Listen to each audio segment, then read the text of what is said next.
It's 5 a.m. in a quiet Cheshire cul-de-sac. Blue lights pierce the stillness, reflecting off the pristine brickwork of a detached house. Armed officers move in, shadows in the early dawn, their steps deliberate and silent.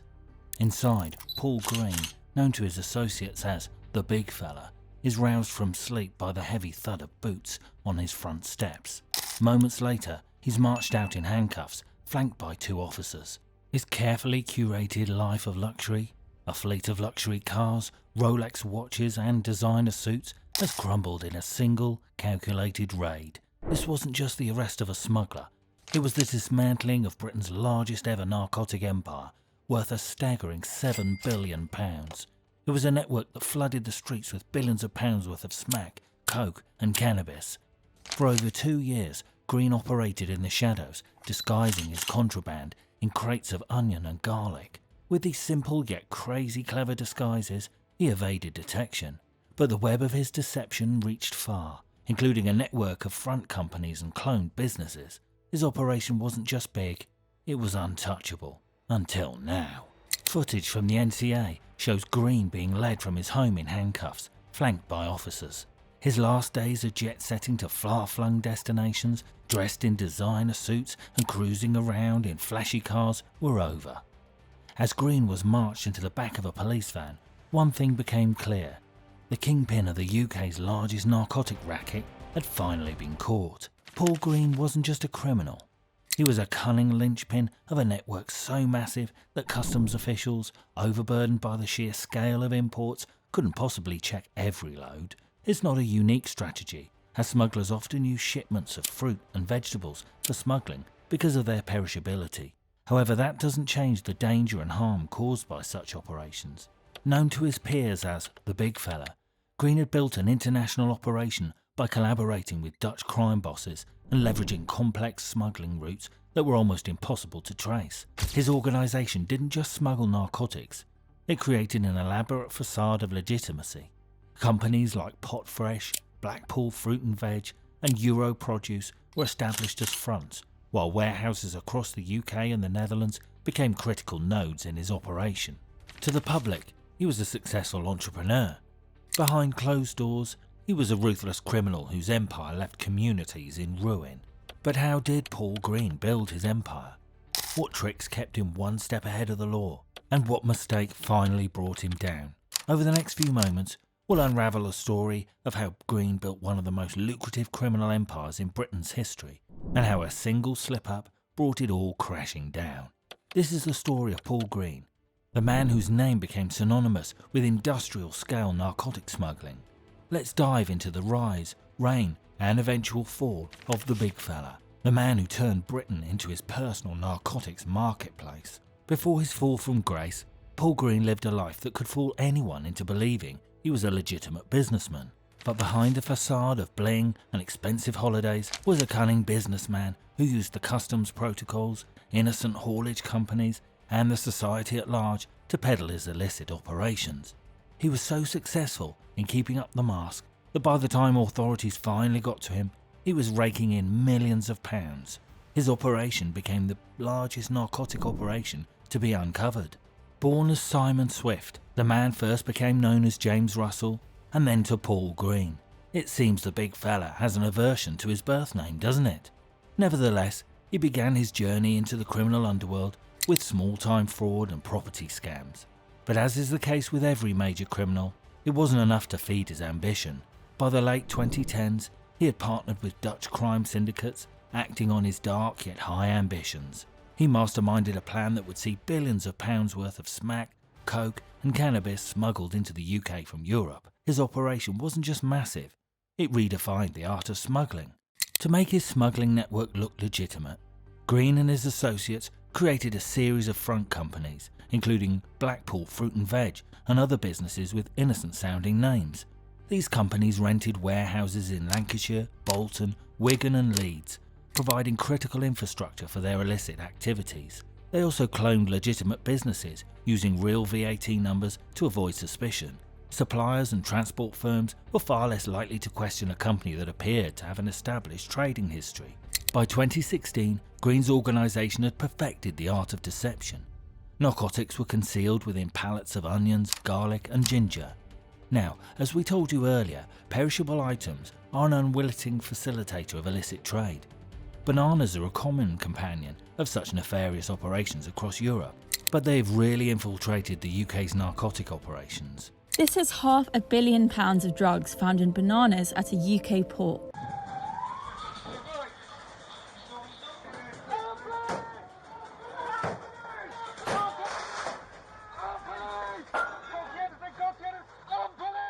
Guilty in August and has been sentenced along with 5 other men.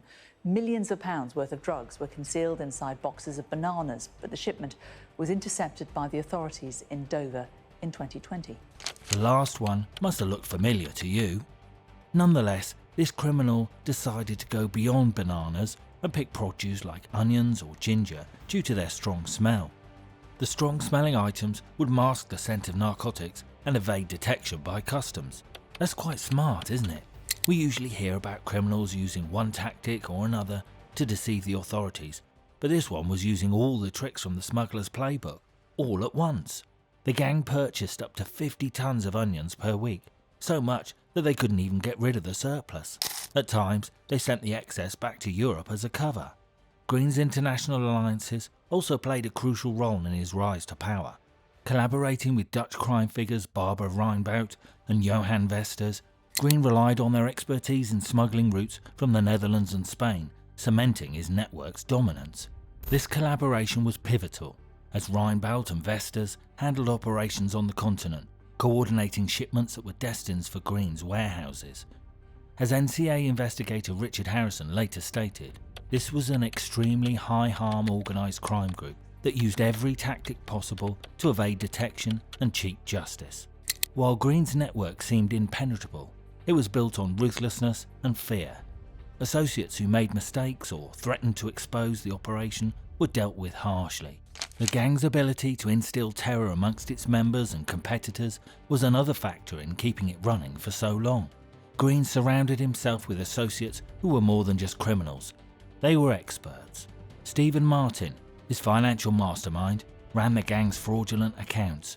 Meanwhile, Mohammed Oveis oversaw the warehouse and logistics, leveraging his computing degree to forge documents and streamline the operation's complexity. Shocking what use university graduates are putting their degrees to, isn't it? What do you think about this disturbing revelation about Mohammed Oveis and Stephen Martin? Nevertheless, for Green, appearances mattered as much as his criminal enterprise. He drove a fleet of luxury vehicles, including an AMG Mercedes, a Jaguar F-Pace and an Audi Q5, flaunting his wealth to maintain an aura of success. His neighbours saw him as a respectable businessman, unaware that his fortune came from selling addiction and misery. But beneath this polished exterior was a man who left nothing to chance. Green even rented a hotel room near his home so he could use its Wi-Fi, ensuring that his internet activity couldn't be traced back to him. This was a criminal who was not just savvy, but knew well how to cover his tracks. It must be a huge win for the authorities to catch such a cunning criminal. As his empire grew, so did his confidence. Green's network became a transportation service for other organised crime groups across the UK. The operation's logistics were meticulously crafted. In the Netherlands, the contraband was loaded in rented warehouses before being handed to unsuspected haulage firms. These drivers, oblivious to the cargo's true nature, unknowingly played a role in Britain's largest narcotics racket. Once the shipment arrived in the UK, members of Green's network would discreetly remove the illicit products, leaving the produce untouched and the hauliers none the wiser. By 2018, Green's operation had moved over 240 consignments of narcotics, equating to more than 50 tons, enough to flood Britain's streets with drugs multiple times over. The scale was staggering. Over 50 tons of narcotics hauled across the UK. If you're still not sure how huge this scale is, just know that the hauled narcotics are equivalent to the weight of 30 family-sized cars. From southeast England to Scotland, Green's network supplied narcotics to organised crime groups, fueling a nationwide crisis of addiction, violence and exploitation. But despite his widespread web of deceit, the authorities caught him in the end. But how did it come to be? As Green's illicit operations reached its peak, cracks were beginning to form. Green's reliance on technology and complex logistics eventually led to his downfall. In September 2016, his operation came under the authorities' notice when an innocent Dutch haulage driver employed to collect and deliver the consignment became suspicious. He returned to his depot and called the police, who found 8 1-kilogram bricks of coke. But this wasn't the only incident threatening the operation's survival. In March 2016, the gang attempted to smuggle £1.1 million worth of amphetamine base oil hidden in bottles of cream purchased in Belgium. However, a border force dog detected the narcotics during a routine check, leading to a significant seizure. Later that year, a big blunder occurred that could have closed the lid on Green's operation for good. What happened was that 2 of Green's foot soldiers, Russell Leonard and another man whose identity remains undisclosed, were tasked with transporting 57 kilograms of amphetamines from the Netherlands to the UK. Instead of ensuring the van's security, the pair decided to spend the night drinking in Amsterdam. This was a daring thing to do, as both were tasked to keep the product safe while it was en route to the UK. Leonard was responsible for packing the narcotics in the Netherlands. However, the duo went out drinking all night, leaving the van guarded in Amstelveen. Given that they were under the watchful eye of the Dutch authorities, the police knew what was in the van. When the pair returned from their drinking spree and resumed their drive, they were stopped by the police right away. By the time they returned, Dutch police, who had been monitoring their activities, seized the vehicle and arrested them. Furious, Green was recorded on a wiretap warning, "If the van's gone or been grabbed by the police, then there'll be fucking murders." Leonard would later be sentenced to 24 years in prison for his role in the operation. Despite all these setbacks, Green's operation continued. His hubris blinded him to the growing threat posed by law enforcement. As mentioned earlier, Green's gang didn't just smuggle narcotics for their own profit, they also offered their services to other organised crime groups across the UK. In what prosecutors described as a transport service, Green's network facilitated the movement of narcotics for other gangs, earning hefty fees in the process. This outsourcing of logistics allowed Green's operation to scale rapidly, making it a central hub in Britain's illicit trade. As he expanded the network, he failed to realise that his every move was being watched. The reason for Green's blind confidence was his use of encrypted communications platforms named Encrypted. Now, we won't be going into all the details of the Encrypted platform, as we've already explained it in detail and wouldn't want to bore you with the repetition. So, Green and his associates relied on this secure messaging system to coordinate shipments, manage finances, and communicate with international partners. Encrypted provided a false sense of security, shielding criminal communications, until European investigators cracked the platform in 2020, uncovering evidence that led to dozens of arrests. Green was one of many criminals whose fate would be sealed after Encrochat's interception. As investigators closed in, they began to uncover the full extent of Green's operation. It was only a matter of time before the enterprise he had spent years building would come crashing down. Law enforcement agencies across the UK and Europe were working tirelessly to bring it down. What began as isolated narcotic seizures quickly evolved into one of the most complex and high-stakes investigations in British history. The National Crime Agency, alongside Dutch law enforcement and Europol, unravelled the intricate network that spanned across borders, bringing down Green's empire. As the detectives combed through the Encrochat messages, they found a handle, Duck Farmer, which later turned out to be used by Paul Green. The messages detailed shipment schedules, financial transactions, and coordination with Dutch partners. This breakthrough gave the authorities a roadmap to dismantle the network. To unmask Green's operation, the NCA launched coordinated surveillance efforts in the UK and the Netherlands. Dutch police, working closely with their British counterparts, monitored warehouses and transportation routes, gathering intelligence on the gang's activities. Wiretaps on key members, including Green himself, captured conversations that revealed their inner workings and increased desperation as authorities closed in. Analysis of the recovered narcotics revealed markings that linked them to multiple organised crime groups, confirming the scale and reach of Green's network. According to the prosecutors, these seizures were just the tip of an extremely large iceberg. In the UK, investigators focused on dismantling the gang's infrastructure. Operation after operation targeted warehouses, front companies, and key figures in the network. In 2019, the NCA conducted a series of dawn raids, arresting 13 members of the gang, including Green. According to Richard Harrison of the NCA, They had absolutely no ethics. They stooped incredibly low and left a trail of devastation for entirely innocent people by cloning businesses and stealing identities. These arrests were the culmination of years of painstaking work. It was only the dedication, persistence and professionalism of the National Crime Agency, working in conjunction with their Dutch counterparts, that the scale and complexity of the operation was unmasked, said Judge Paul Lawton during Green's sentencing. What you were actually distributing was addiction, misery, social degradation, and in some cases, death.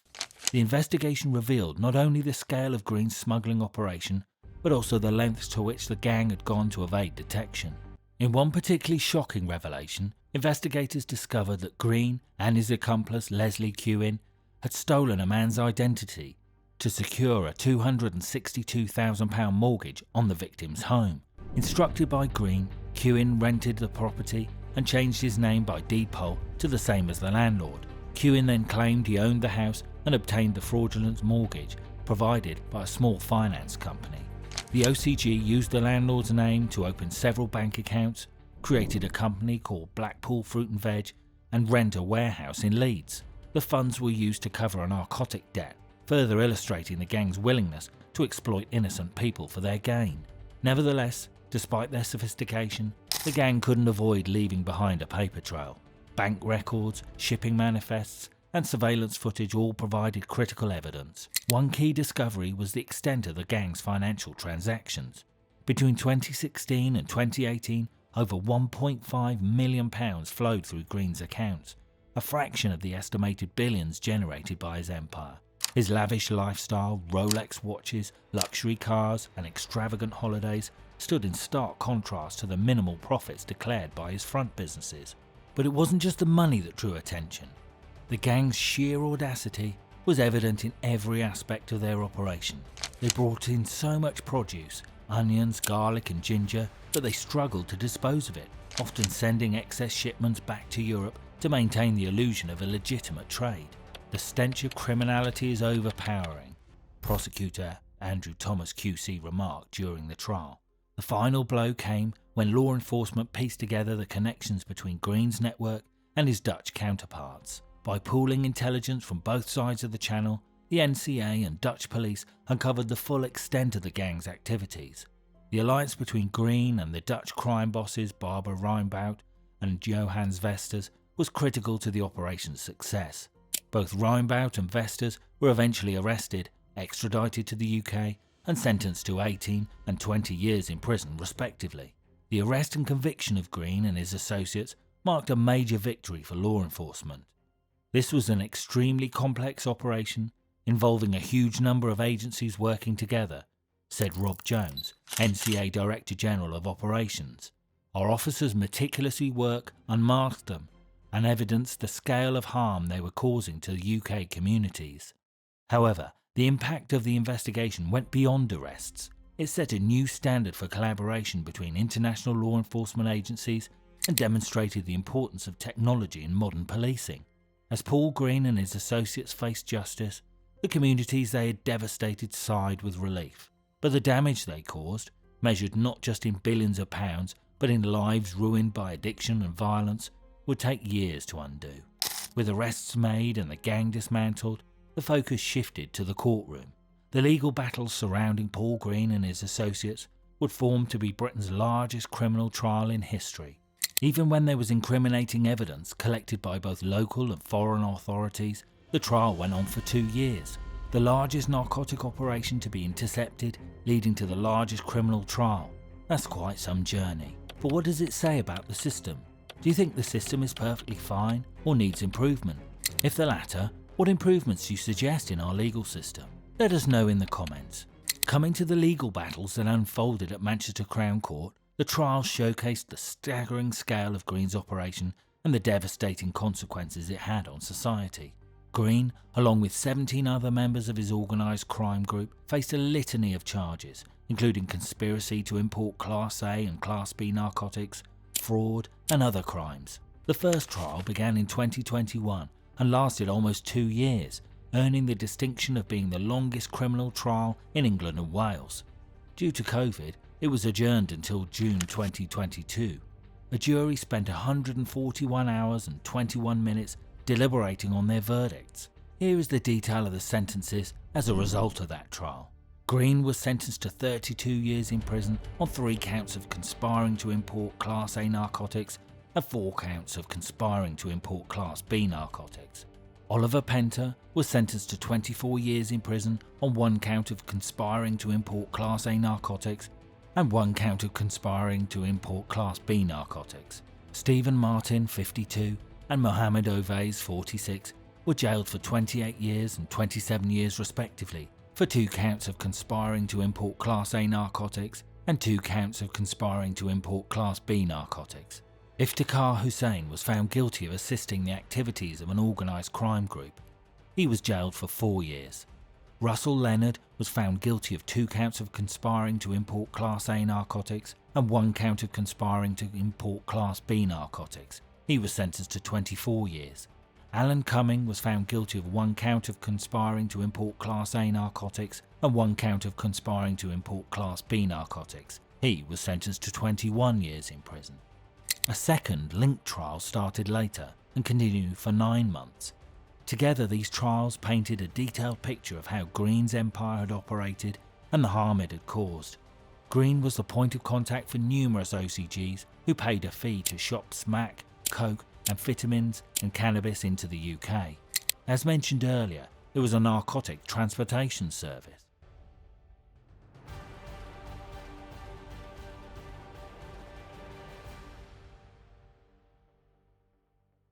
Nevertheless, the aforementioned criminals were not the only ones involved. Sohail Qureshi, one of Green's key accomplices, was sent behind bars for 25 years. Hailing from Glasgow, Qureshi operated out of London. He was crucial to the OCG because he helped them connect with a team of offenders from the Netherlands, generating new smuggling routes into the UK. Here's a glimpse of Sohail Qureshi being arrested. Qureshi worked closely with Khalid Vazir and Ghazanfar Mahmood.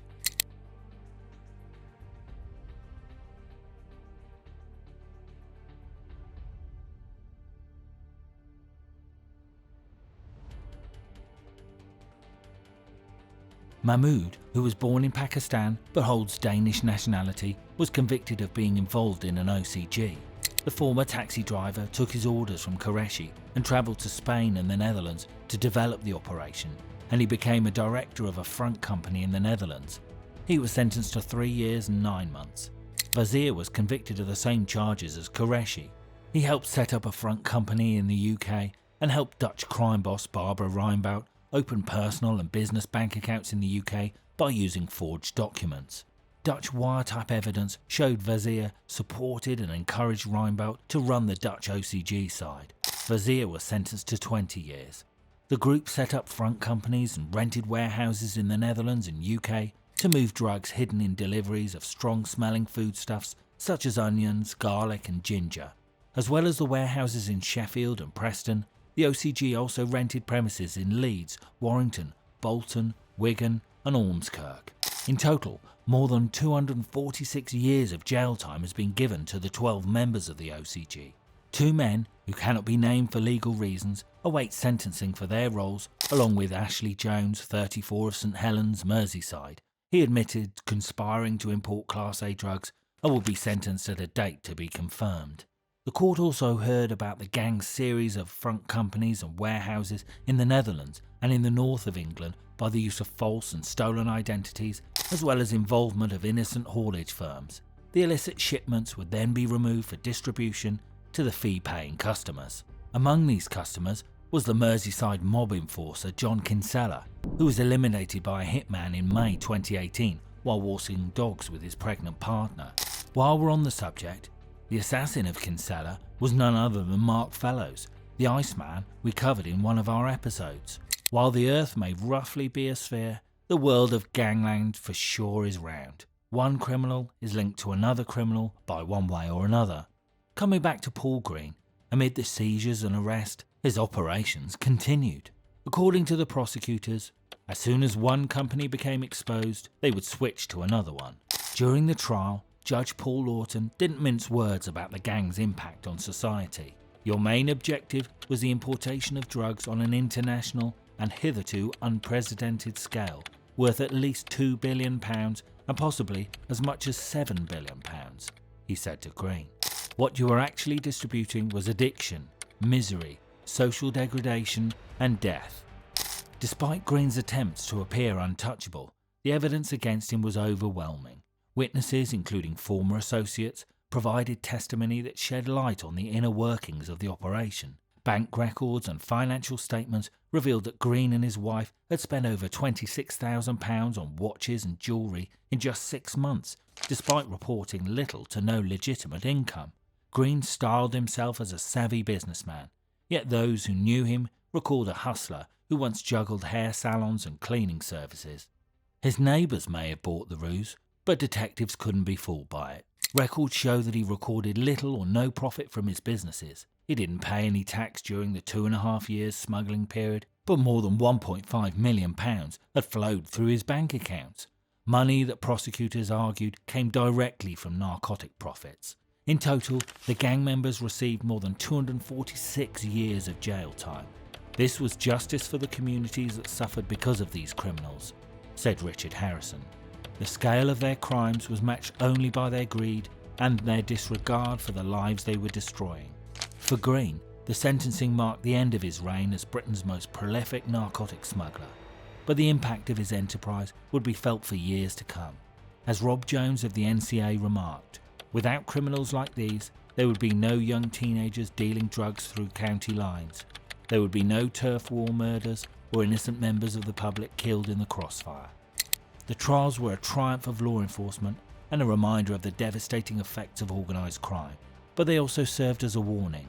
Even the most sophisticated criminal empires can be brought down by persistence, collaboration and cutting-edge technology. The fall of Paul Green's empire reverberated through Britain's criminal underworld, disrupting illicit supply chains and exposing the fragility of even the most organised operations. While communities breathed a momentary sigh of relief, the devastation wrought by his £7 billion narcotics empire, shattered families, surging addiction and violence would take years to mend. Moreover, the violence tied to Green's enterprise wasn't limited to narcotics. When police exposed their operation, a man named Joseph McKeever was eliminated after being wrongly accused by the gang of cheating members out of narcotics shipment.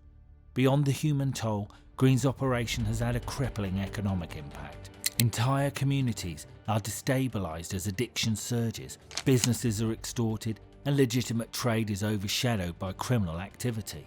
For law enforcement, the case against Green highlighted the evolving nature of organised crime. His use of encrypted communications, cloned businesses, and cross-border smuggling routes represented a new level of sophistication. The success of the investigation and subsequent trials was a significant milestone for British and international law enforcement. By cracking Encrochat and working closely with Dutch authorities, the NCA not only dismantled Green's empire, but also set a precedent for tackling similar networks in the future. As Harrison noted, tackling the drugs threat is a top priority for the agency, and this investigation shows the lengths we will go to in order to protect the public. However, the case also exposed vulnerabilities within the system.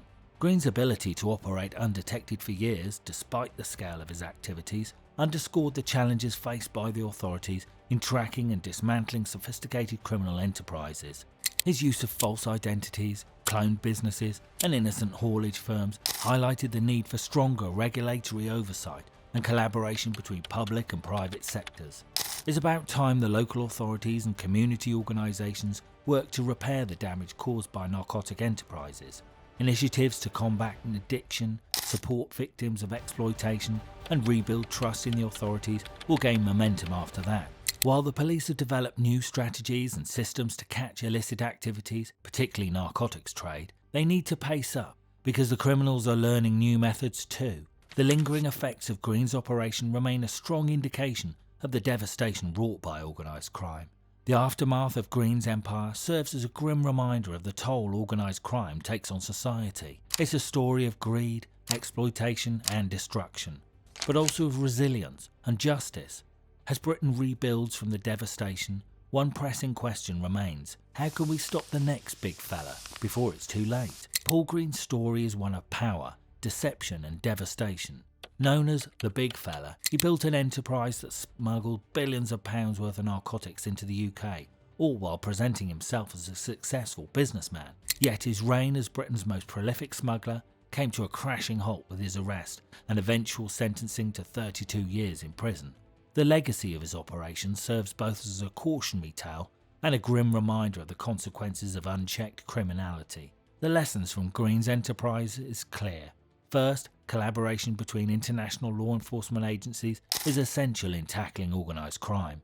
The joint efforts of the NCA and Dutch police were pivotal in uncovering the scale of Green's operation and bringing him to justice. Second, the use of technology like cracking encrypted platforms such as Encrypted is a game changer in the fight against crime. These tools provided investigators with critical evidence that otherwise would have remained hidden. Finally, Green's story underscores the importance of addressing the root causes of organised crime. As Rob Jones of the NCA pointed out, without figures like Green, the cycle of addiction, exploitation and violence would be far less pervasive. Tackling these underlying issues, whether through stronger community programs, better regulation or improved oversight, remains a key challenge for society. Let us know your thoughts. Can society learn from the downfall of Paul Green and prevent similar operations from rising? Or will the cycle continue, with new figures stepping in to fill the void he left behind? The legacy of the Big Fella raises these questions, and the answers will shape the future of Britain's battle against organised crime.